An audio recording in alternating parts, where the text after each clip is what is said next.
I was on my way to school on November the 10th. I was going to the Jewish secondary school on St. Apanstrasse. And as I walked past Rudolfplatz, I saw the shops all torn up, broken and smashed. And I got a sense of the terrible violence behind it. I had absolutely no idea why it had happened or what it meant, but I could see it was everywhere along my way to school. Ruth Fischer was 11 years old at the time. She didn't yet realize that on the night of November the 9th, 1938, the Nazi regime's annihilation of the Jews had begun.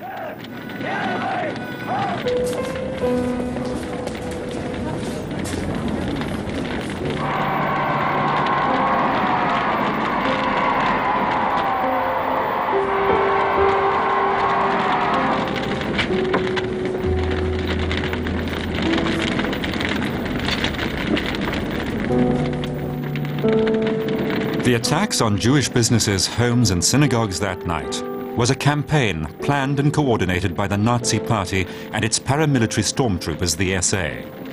The synagogue on Cologne's Glockengasse was also set ablaze. Non-Jews who showed the courage to oppose the violence were rare exceptions, but they did exist. Among them, according to reports, was the Catholic priest Gustav Meinetz. At great risk to his life, he saved one of the Torah scrolls from the burning building and kept it hidden away. In 1945, he returned it to the reconstituted Jewish community. Gustav Meinetz's courageous actions come as no surprise to historians of this period. He knew Hebrew and had traveled to the Holy Land several times. He'd studied the Old Testament intensively and kept in close contact with his fellow Jewish citizens. Mit seinen jüdischen Mitbürgern in Köln. For Ruth Fischer, painting is an expression of freedom regained. After the so-called Kristallnacht, the night of broken glass, her mother decided they could no longer remain in Germany. She couldn't tolerate the constant persecution. She packed up and emigrated with her children to Chile. All at once I experienced how wonderful it was to feel free. I felt I was completely free to move around here without this oppressive experience of not feeling free inside and of being restricted the way I always had been during the Nazi era.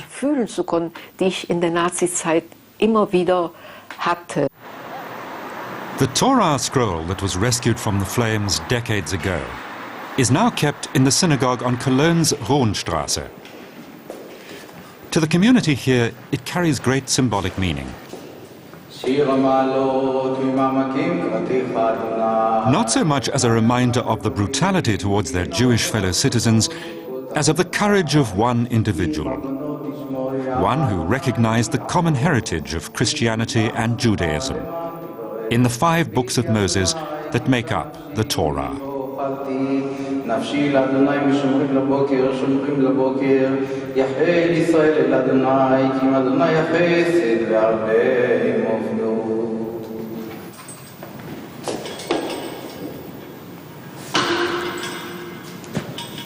This is a Torah that was saved by a priest from the Kristallnacht, and it will be the sign of that the Cologne community is coming to life again, because the symbol of the synagogue is the Torah.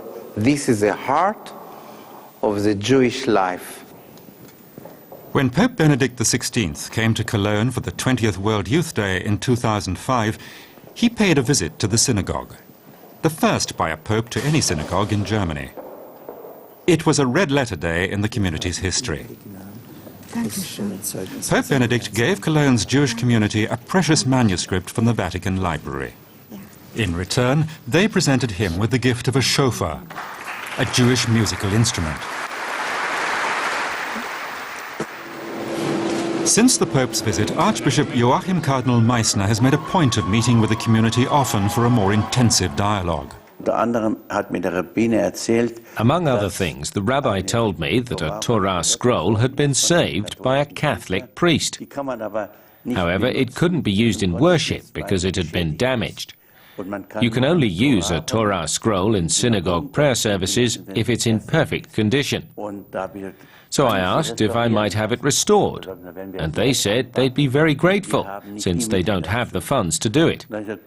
And I said, please let me do it. It would be a great honor for me to complete, as it were, the deed of that brave priest who saved the Torah scroll, if I could have it restored so it could be used in prayer services again. Damit sie beim Gottesdienst gebrauchen können.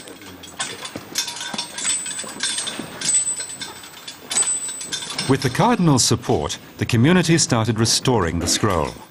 The rabbis Yitzhak Steiner and Yitzhak Goldstein came to Cologne from Jerusalem. Their first task was to see if the scroll could be repaired at all. The two experts soon agreed that it would be well worth the effort to restore the scroll. A Torah can be rendered unusable if, for example, individual letters have flaked off. This Hebrew letter, tziva, Hebrew word, tziva is command. And you can see that the head of the tzaddik is missing. And the head of the letter vav in Hebrew is missing. And here there is the aleph, part of the aleph is missing. You can see here, you see here, all this, it is a cracking. We must again repair it, because if we are not repaired it, the Torah is completely not kosher from reading. To keep the parchment here, only at the beginning. Now we are rolling the Torah from the beginning to the end to the other wood to take it off. That we are covering it, then we shall put another cover on it, and we shall take it to Israel to repair it in Israel and to bring it back here to the kiln. For Jews all over the world, Jerusalem is the focal point of their national identity and their faith. The Western Wall, a section of the Second Temple that stood on this site in ancient times, is a place of pilgrimage and prayer.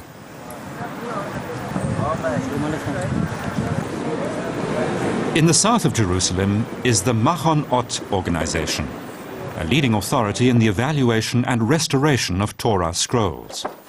In many cases, restoration is more cost-efficient than producing a new one. Scrolls from all over the world have been collected here to await restoration. Each one is damaged or flawed in some way. The restoration process starts with the application of a large eraser to remove smudges and peeling letters.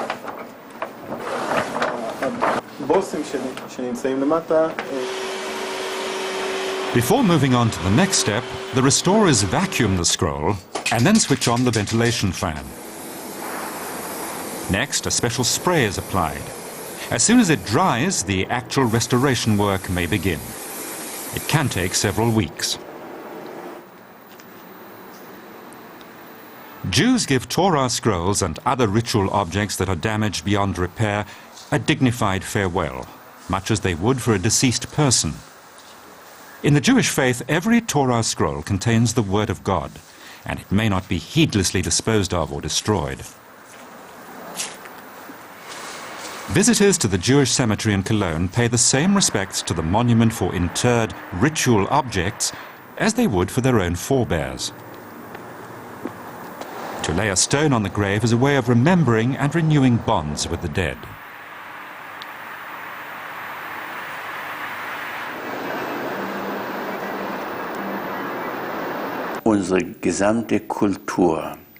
Our entire culture here in Europe draws upon Judeo-Christian roots, and European culture has, to a certain extent, become global culture as well.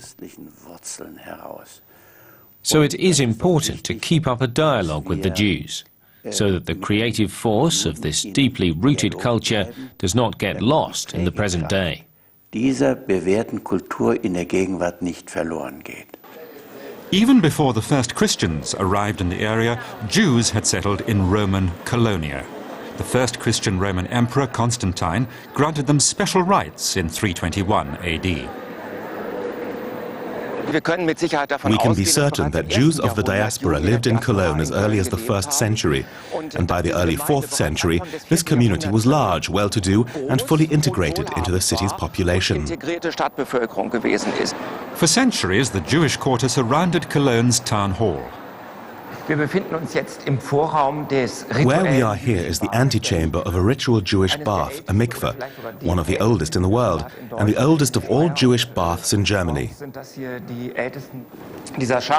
This shaft goes about 17 meters down into the groundwater. It's a requirement that it be living water, that is moving water, so it would be ritually pure. Women entered this water after menstruation or giving birth. Cult objects were purified here, or you could be cleansed of your sins by going into the mikveh. The turbulent history of Jews and Christians in this city has also left its mark on the famous Cologne Cathedral. Standing right next to the Shrine of the Three Kings is one of the largest surviving choir stalls from the Middle Ages. It dates back to the 14th century. Carved into it is the image of a swine, a slanderous caricature. It's an example of Christian anti-Semitism in medieval Germany. But in the same cathedral, evidence of the positive side of Christian and Jewish relations can also be found. The jury statute, chiseled in stone. Archbishop Engelbert von Falkenburg issued the edict in 1266 to guarantee the Jewish community fair treatment and the use of a cemetery of their own. Today, the Cologne Opera House occupies the site across from the world-famous 4711 house, where Eau de Cologne was first mixed. The street is still called Glockengasse, but the only reminder of its rich and colourful past is the Platz named for Jacques Offenbach, the Jewish composer of operettas. Not until the 19th century, under Napoleon, were Cologne's Jews granted all their civil rights. They had long taken active part in the cultural life of the city. At one time, one of the most magnificent synagogues in Germany stood on this spot. It had been endowed by the wealthy banker Abraham Oppenheim. He had the Cologne cathedral architect Ernst Friedrich Zwirner build the house of worship in the neo-Islamic style, right next to Oppenheim's own home on the Glockengasse. The sumptuous and very unique house of worship in Cologne's old town became a center of cultural and spiritual life for the growing Jewish community. Its cantor was none other than Jacques Offenbach's father. In spite of, or maybe because of, their turbulent history and changing fortunes, Cologne's Jews felt they were an integral part of their city and its history. Behind the Bina, the podium, was the Holy Ark which held the community's Torah scrolls, until Kristallnacht in 1938. What is all too often forgotten or repressed today is the fact that even before Kristallnacht, Cologne had begun turning on its Jewish citizens. Adolf Hitler had already been welcomed by cheering crowds many times, as he was in March of 1938. That year, at Cologne's famous carnival, the persecution of the Jews was made an object of fun. The revelers promised, "We'll find every last one." Today, a sculpture by the Israeli artist Dani Karavan recalls the incalculable suffering of Cologne's Jews in the Nazi period. More than 11,000 citizens were deported and murdered in the concentration camps.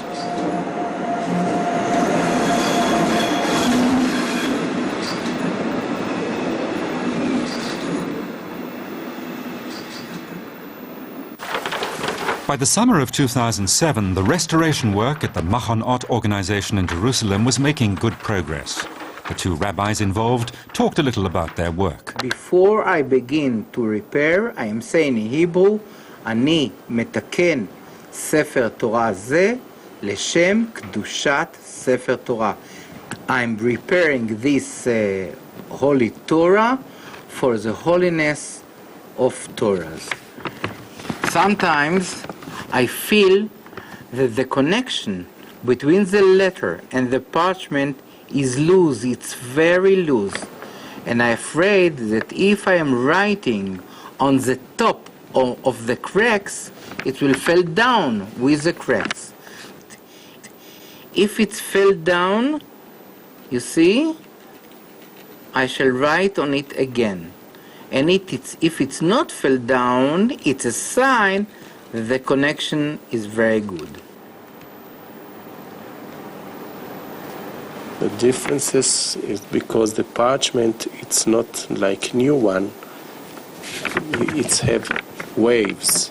So I have to prepare a special quill, a special ink that it will be connecting with the old ink together.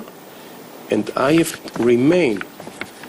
to remain in the same frame as the original scribe wrote it. This quill, it's a turkey's feather. You see, it's a simple feather, but every scribe prepared his own quill. You remember that I scratched it. Now it's clean parchment beneath, and I'm filling it with a fresh ink. Restoring a Torah scroll can be painstaking and expensive, but a new scroll can cost tens of thousands of euros. It's not even unusual for a Torah scroll to be stolen. And so Machon Ott has developed a computer-assisted system by which every Torah scroll in the world can be individually registered and identified. And our computer finds a way to identify every Torah, even from the same scribe. We are drawing a fine line from up, down there, and we are reading to the computer what letter was crossed by this fine line. And the computer remembers these 20 letters forever. By April 1945, the Great Synagogue on Hohenstrasse was a charred ruin. Only 14 days after Allied forces liberated the city, a prayer service was held there. Of the more than 20,000 Jews who lived in Cologne before the war, barely 50 survived. These few survivors became the nucleus of a new community. The new Old Synagogue on Hohenstrasse was rededicated in 1959 and Torah scrolls placed in the Holy Ark. Meine verehrten Anwesenden, to all the honourable persons present here today, if in 1938 anyone had told you that we would be celebrating together here in this so beautifully reconstructed House of God in 1959, you never would have believed them.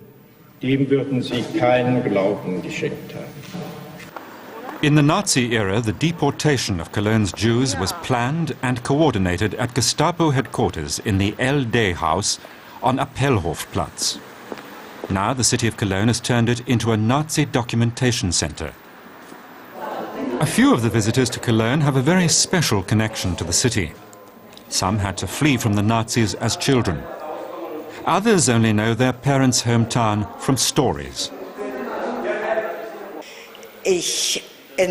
I'm rediscovering Cologne. It makes me happy, and I greatly appreciate the huge amount of work that's gone into bringing these events to light and preserving the memory. They've given the people back their dignity. We are the children of refugees, and it's through the children that a bit of normality is returned somehow. I'm greatly impressed by the human kindness I sense everywhere. Cologne's Jewish community has now grown to over 5,000, with more than 4,000 having come from Eastern Europe since 1990. They celebrate the Feast of Tabernacles every year in the tent-like Sukkah. The holiday commemorates God's benevolence in sustaining the children of Israel as they wandered in the desert after leaving Egypt. The sukkah is built of wood. There's no roof, just palm fronds overhead. We call this the schach, and it means people ought to take more note of the spiritual aspect of their lives. And even when other things are uncertain, they should keep their faith in God.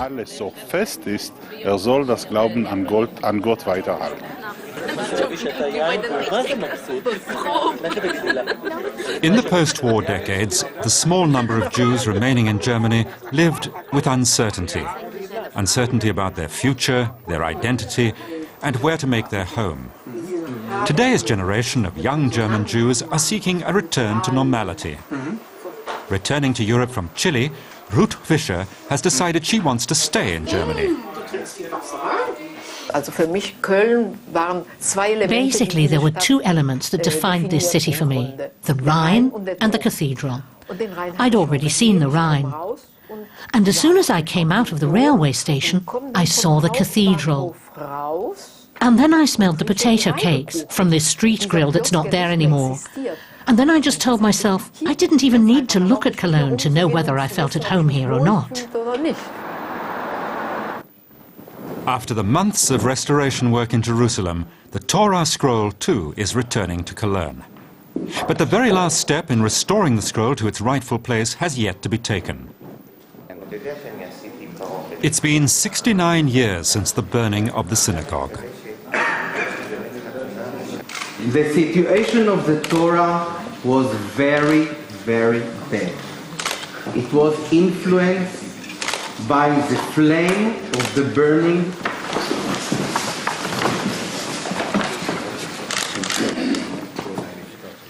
There is another mem. In a solemn rededication ceremony, members of the community symbolically inscribed the final letters onto the scroll. Writing this letter, mem. Symbolically, in that the community members simply touch the quill, and then Rabbi Steiner fills in the letter contours with a skilled hand. With that, the scroll is complete and kosher once more. I feel for you. You see the letter Kaf here? See? Here, you see? Moshe, I am feeling the Moshe for you, making me Shaliach. Okay. Okay. And הנה, והכף, אתה רואה שהיא הייתה פסולה, והלמד. The Torah in this moment became kosher after 70 years. The last letter, Lamed. The Torah is kosher.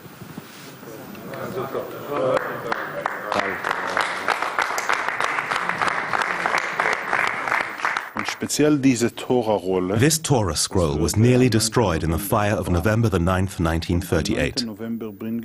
And now we're bringing it back on November the 9th, 2007. And we can do much more than just put it on display. Every Shabbat, every Saturday, we can read from it.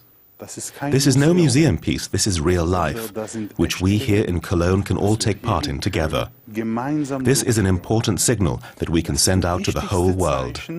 Das wir für die ganze Welt zeigen.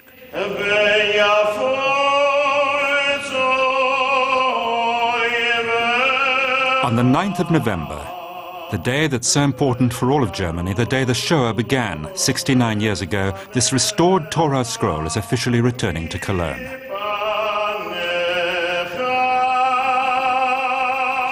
The ornaments and cover are to protect it.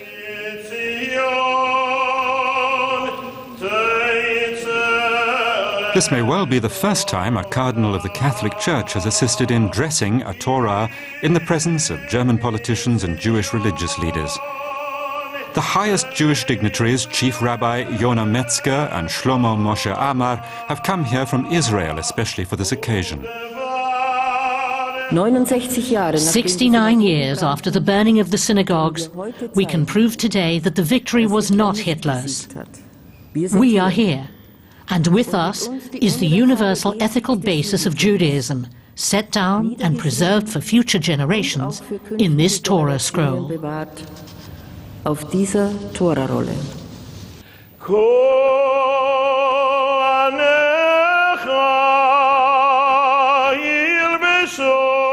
Torah is the spiritual foundation of Jewish theology and religious observance.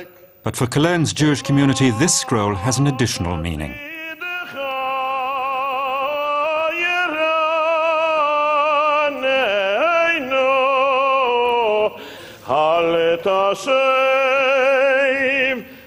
The Torah's rededication in the Holy Ark has made the great synagogue on Ruhnstrasse a very special sort of place. A place where the Word of God brought Jews and Christians together in a story of courage and brotherhood. נתתי לך